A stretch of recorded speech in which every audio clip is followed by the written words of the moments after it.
Welcome to Choice Classic Radio, where we bring to you the greatest old-time radio shows. Like us on Facebook, subscribe to us on YouTube, and thank you for donating at choiceclassicradio.com. The Signal Oil Program, The Whistler.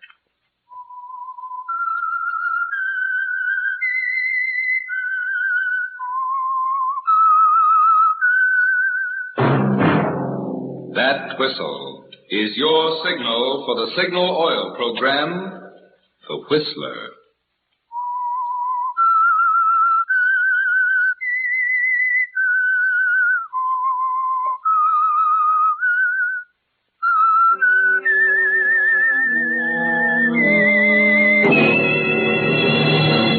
I am the Whistler, and I know many things, for I walk by night.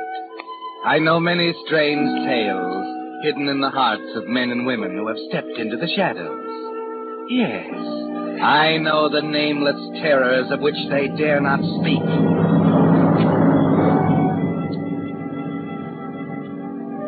Yes, friends, it's time for the Signal Oil Program, The Whistler. Rated by independent research, the most popular West Coast program. In gasoline, you know, it takes extra quality to go farther. And Signal is the famous Go Farther gasoline. So look for the Signal Circle sign in yellow and black that identifies Signal service stations from Canada to Mexico. And now, the Whistler's strange story. Next year is mine.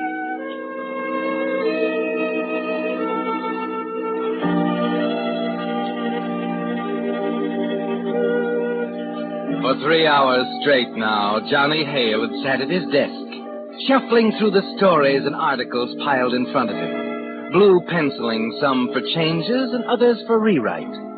It was December 21st, and he had a special Christmas edition to get out by Wednesday.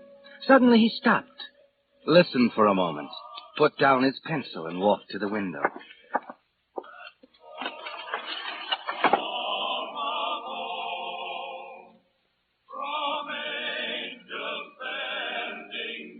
The quartet was practicing in the building across the way. And as he opened the window, it seemed to him that the music was everywhere, filling the crisp air with magic and beauty and warmth.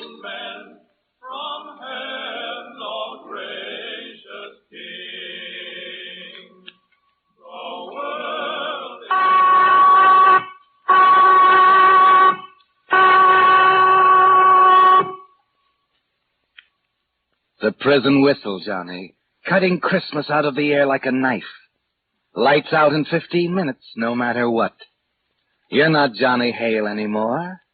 No, the minute that whistle sounded, you became number 56084, hurrying across the prison yard to your cell in block 14. Okay, Hale, inside. Hurry up, you're late. I was listening to the quartet. Christmas is coming, you know. So what? Yeah, I guess you're right. So what? What's the matter, Mac? I take you away from your poker? Could have sworn I saw a game going on as I passed the locker room. Forget it, will you? Sure, Mac. Don't worry, I'm not after your job. Cut the wisecracks, Johnny. You know how the old man feels about his rules. The guards, too, huh? Sure, everybody. Better get inside. Your cellmate's getting lonesome. Well, don't blame him. That pan of yours would make anyone lonesome. You know, someday that smart talk of yours is going to get you into trouble. You're a regular comic, Mac. You mean there's more trouble than a 5-year stretch? Sure, a lot more. Stay smart. Be a nice boy like always. You only got 6 months to go, you know. The old man don't like guys who talk flip to the guards. Skip it, Mac. Now run along, will you? I'm tired. I've had a hard day at the office. Now, look, Hale, take a tip from me. I said I had a hard day at the office. Good night, Mac. You better hurry. You'll miss your deal. Hit the buck. You're not getting a rise out of me tonight. It's too close to Christmas. You shouldn't talk to them like that, Johnny. Hello, Ed. How you feeling? Oh, all right, I guess. They sent the doctor in to see me today. What did he say? They going to transfer you into the hospital ward? No. No, they ain't. Why, the dirty... I wouldn't let them. I'd go crazy in there, Johnny. I want to be here with you. But you're a sick man, Ed. You can't... No. I'm just an old man, Johnny. A very old man heading downhill. What about your eyes? Doc gonna do anything for them? Well, they're just as old as the rest of me, son. I don't know how you do it, Ed. All these years in this 2x4 room. You know, Johnny, I always get to thinking, around this time of year, Christmas coming up and everything, this will be the 31st Christmas since I come here. You're still not mad at anybody, are you, Ed? Well, there's no use getting mad. What I did had to be paid for. I'm here for life, and I've almost served my stretch now. No. Don't go on talking like that. Here, let's have a smoke. Oh, thanks, Johnny. You know, you don't have to cheer me up. I'm all right. Here's a light. Careful. Well, thanks. I'm telling you again, Ed. You ought to do something about those eyes. Oh, your eyes weren't good enough for me, don't they? Here. I got another letter from her today.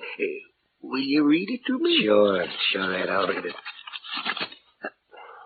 Opened again. Oh, well, it's just the censors, Johnny. Go ahead, read it.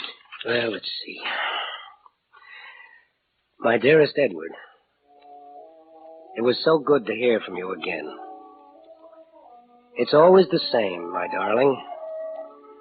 I find the letter in the box, and suddenly the trees seem greener and the sun brighter. And the miles of rolling water that separate us seem to disappear.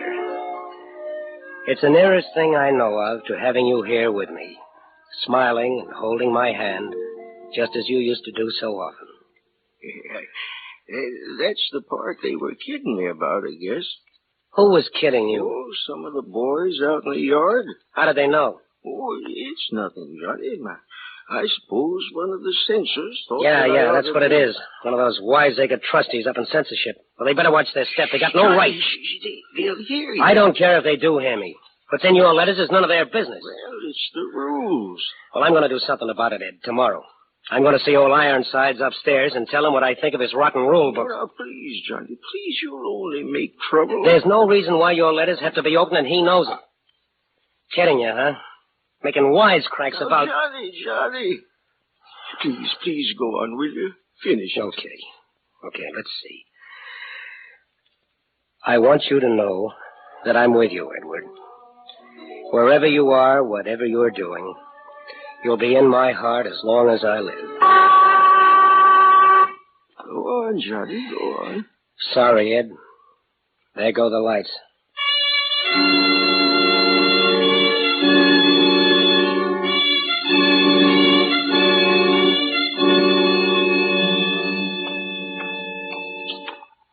Keep right ahead of me, Hale. Yeah, I know. Crazy stuff, if you ask me. What have you got to talk to the warden about? A personal favor. I've got an ad in Peoria who wants me home for Christmas. You know, I'm beginning to think you don't like me, Hale. Why, Mac, whatever gave you that idea? Slow down now. Don't break step. Yeah. McPherson with prisoner Hale. Appointment to see the warden. Okay. Go on through, Hale. Hold it. I frisked him already. Good. Sure. He found a Tommy gun in my right rear pocket. Hale. Yeah, I know, the rules. What had happened to you guys if someone lost the rule book? Ever wonder about that? We'd make out without smart guys like you to tell us what to do. Now move. You don't use good sense, Hale. Forget it. Where's the office? Right here. Yes? Guard McPherson, sir. Prisoner Hale. Come in. Make it brief, Hale. I haven't much time. It's about Ed Halliday, Warden. What about him? He's on his last legs. I guess you know that. His heart is bad. His eyesight is almost gone. And there's only one thing that keeps him going. The letters that he gets every week from a woman in England. Is that why you came here? Well, they're being read in censorship. What's wrong with that? Well, someone up there thinks it's a big joke, quoting them line by line to the goons down in the prison yard. There's nothing in those letters, Warden. There's no reason why they have to be open. Except the rule that says we censor every piece of incoming mail. Well, so there is a rule. You can break a rule, can't you? Not in this prison. Oh, listen, Warden. Guard. Yes, sir. The prisoner and I have nothing further to discuss. Come on, Hale. Oh, now, wait a minute. You gotta listen to me, Warden. Cut it out, Hale. Speak when you're spoken to. Hold it, Mac. Didn't I make myself clear, Hale? Well, you ought to know the whole story, Warden. Warden, you see, the reason I'm sure there can't be any harm in these letters is that the woman who writes them doesn't even know Ed is in prison. He met her in England in 1912, and he came to America and planned to send for her later. Well, you know the rest. She's still there, waiting for him. I'd say she's a pretty patient woman. Well, she's the only thing that keeps Ed alive. Don't you see that poor old guy's got nothing left to hold on to? I'm sorry, Hale. I'm still running a prison, and it happens to have rules. That's all. You're not going to do anything about this? No, nothing. It's great to be a tough guy, isn't it? That's enough, Hale. All right, Warden. I just want you to know I got a job on a newspaper waiting for me when I get out. The voters are going to be interested in what I have to say about the state pen and the guy who's running it. Well, that's all. This is your Christmas, Warden. Next year is mine.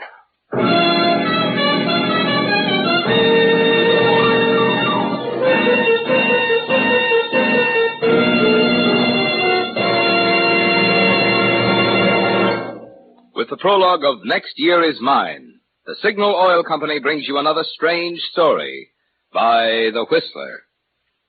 Right now, however, for the benefit of every driver who may have missed this important news on a previous Whistler broadcast, I want to repeat.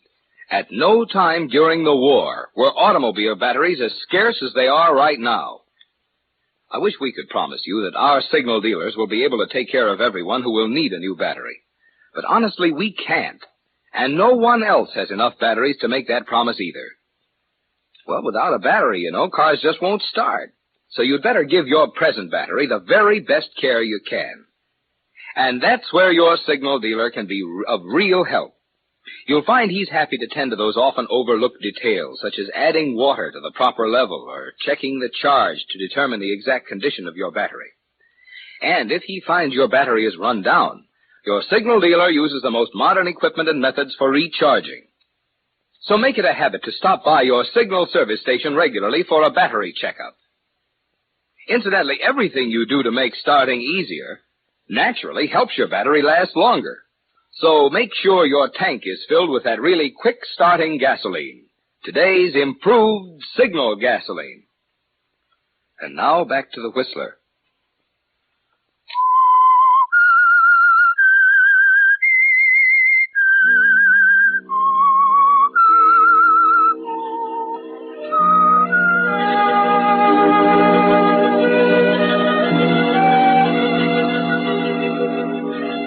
It's only a couple of days now until Christmas.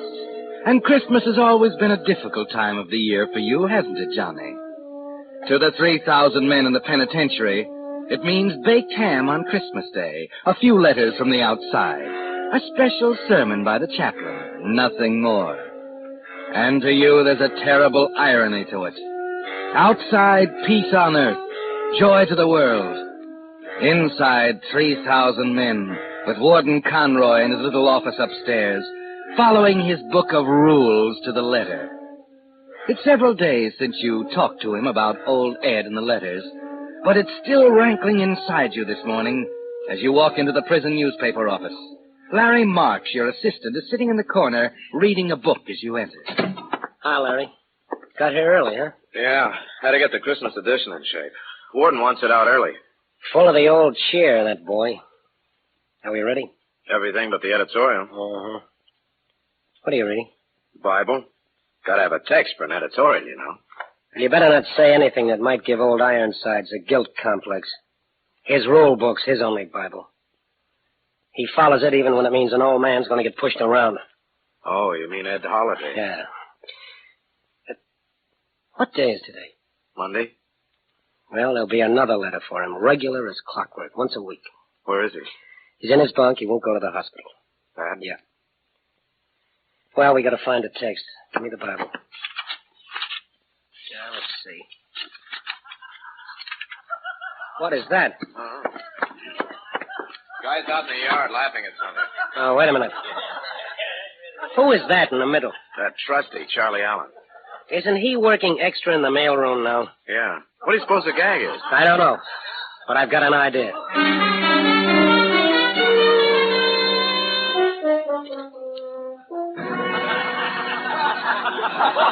right, go on, Charlie. Oh, it's too good to keep. I got the next page. See.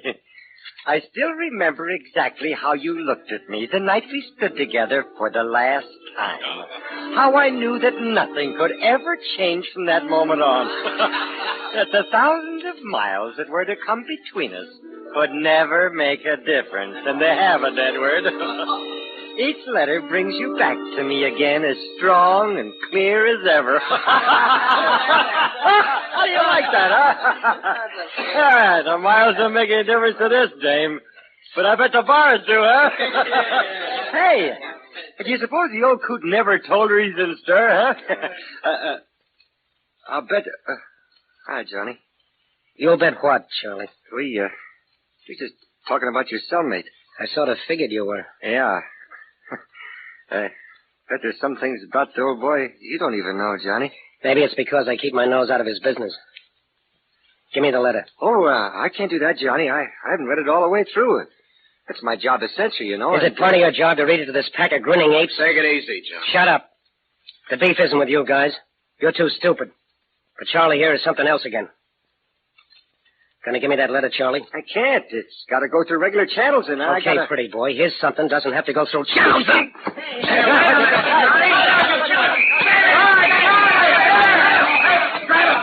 Let go of me, Mac. This is my beef. I figured to be stepping out of line pretty soon, Hale. Snap those cuffs on him, John. Listen, Mac. Listen. Shut up! Smart boy. Maybe you can think of some new tricks while you're in solitary.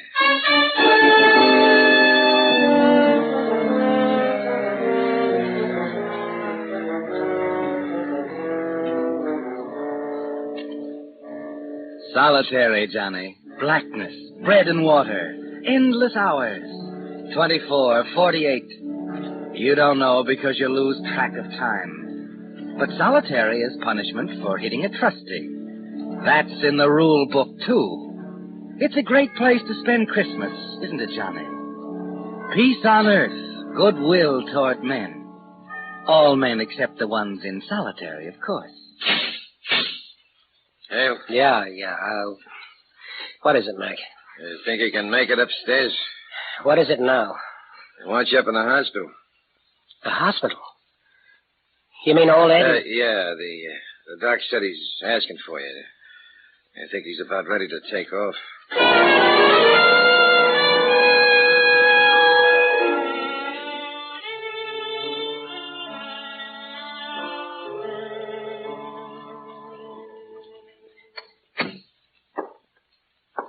Over there on the bed. Yeah, thanks, Mac. Go on. Ed, it's me. Johnny. I'm glad you come, boy. They told me you run into trouble. Oh, that's all right, Ed. I'm here now. Take hold of my hand, Johnny. Sure. That's it. I missed you, boy. You're going to get well, Ed. Oh, no. Not this time. I'm 70 years old, Johnny, and a fella has a way of knowing, I guess. I don't mind, but I want to ask you something. Sure, anything. It's about her. You're going to be out of here soon, and I want you to get in touch with her. Tell her where I've been all this time. Why I never come back. All right. I should have told her in the first place, I guess. I never had the heart. She loved me, Johnny. Sure she did. Read it to me, Johnny. You remember the part about the trees? Sure, Ed. It's always the same, my darling. I'd find the letter in the box. And suddenly the trees seemed greener and the sun brighter. and the miles of rolling water that separate us seem to disappear. It's the nearest thing I know of to have you here with me, smiling and holding my hand. You love her too. When you see her. Sure. See, I want you to know that I am with you, Edward, wherever you are and whatever you're doing. That's all? Yeah, Mac, that's all. There go the lights.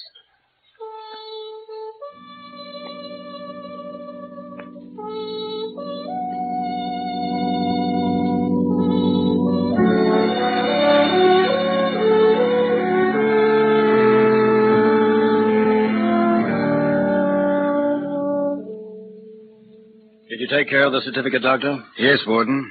Natural causes, his heart mainly. Good. Is he? Take care of his effects and so on. I expect we'll arrange for Hale here to move into the cell with Connors. A blessing, wasn't it, Warden? Gives you a free cell just when you needed it. We thought a great deal of him, Hale. And for him to go out on Christmas Eve like this... Well, don't let it break you up, Warden. It's a little late for that. You never let go of a thing, do you? No, not this. It's going to make nice reading. You know how much these letters meant to him, I suppose. Yes, I did. The last thing he wanted to hear. They were all he had. All that kept him alive this long. You had to let these guys kick it around the prison yard like a joke. I'm sorry about that, Hale. Mac. Yes, Warden? You can take Hale back to his cell when he's through here. I don't think it'll be necessary to return him to solitary. Yes, sir. Come on, Doctor.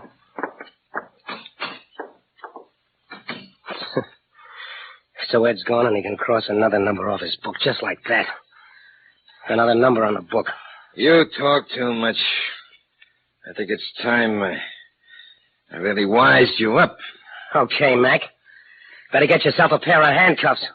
You know, this time, I don't think I'm gonna need handcuffs.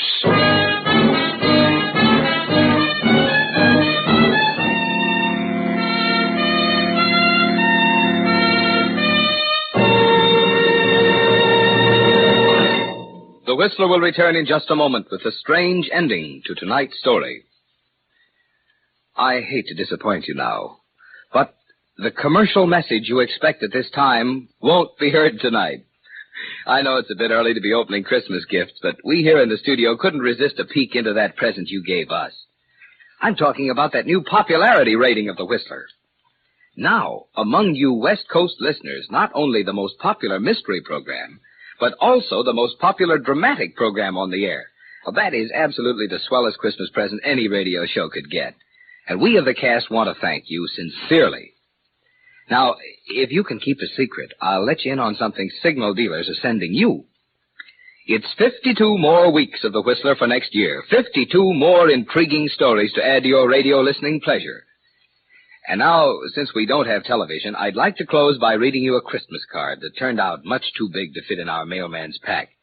It's signed by all those friendly fellows who operate dealer-owned signal service stations in California, Oregon, Washington, Idaho, Nevada, and Arizona. And it reads, "To all of you from all of us, a very Merry Christmas and a New Year brimful of happiness." And now back to the Whistler.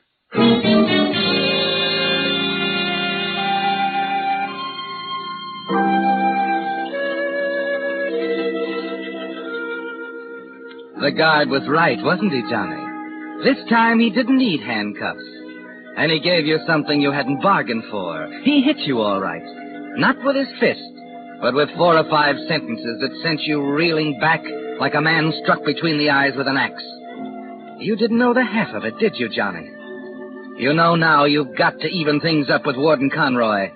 That what you have to say won't wait for 6 months till you get out of prison and say it in the paper. You've got to attend to this yourself now. You break away from Mac and hurry after Conroy. Hey, stop! Catch up with him just as he's entering his office. Follow him in, slam the door, and lock it. Hale, you again? Yes, Warden. What are you doing here? I left Mac back at the hospital. He'll be here any minute, so I haven't much time for what I have to say. That's so? See, it's pretty hard to say what I want to say, Warden. Well, it doesn't make much difference what you say now, does it? Well, I think it does. Warden, old Ed's sweetheart in England. She died 7 years ago, didn't she? Yes, she did. They brought the letter notifying Ed of her death in to me. Ed never saw it. And you've been writing these letters all this time? Well, someone had to do it. His eyesight was bad, and he couldn't recognize the handwriting. The letters meant so much to him, and if we'd made anything special out of them, if they didn't have the census stamp like the rest of the mail, we were afraid he'd suspect something. And I thought you were a tough guy. Old Ironsides. It's my job to be a tough guy, Johnny. I have to enforce the rules. Well, you're a regular guy, Warden. I never felt so much like a heel in my life. Listen. Yeah. Shall I open the window? Go ahead. I like Christmas carols, too.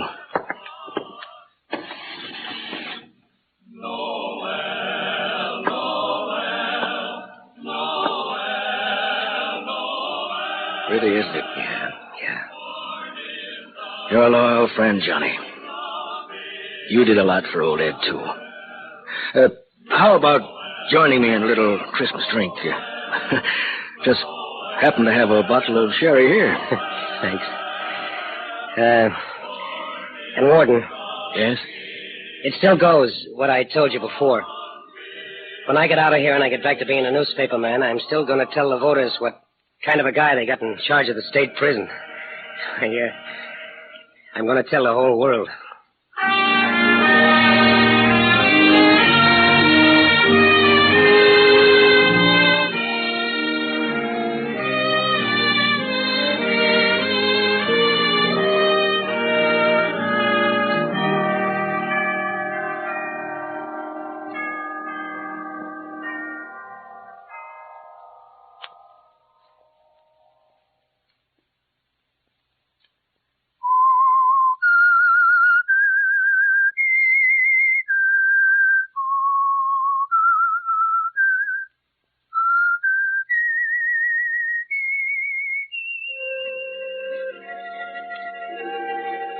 Let that whistle be your signal for the Signal Oil program, The Whistler, each Monday at 9.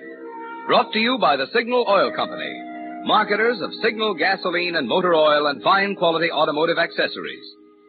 Signal has asked me to remind you, to get the most driving pleasure, drive at sensible speeds, be courteous, and obey traffic regulations. It may save a life, possibly your own.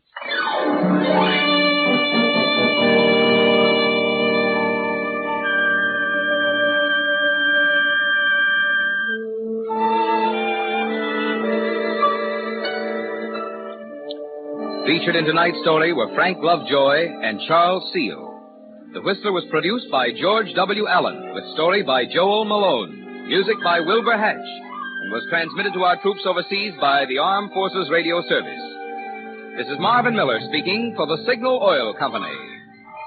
This is CBS, the Columbia Broadcasting System.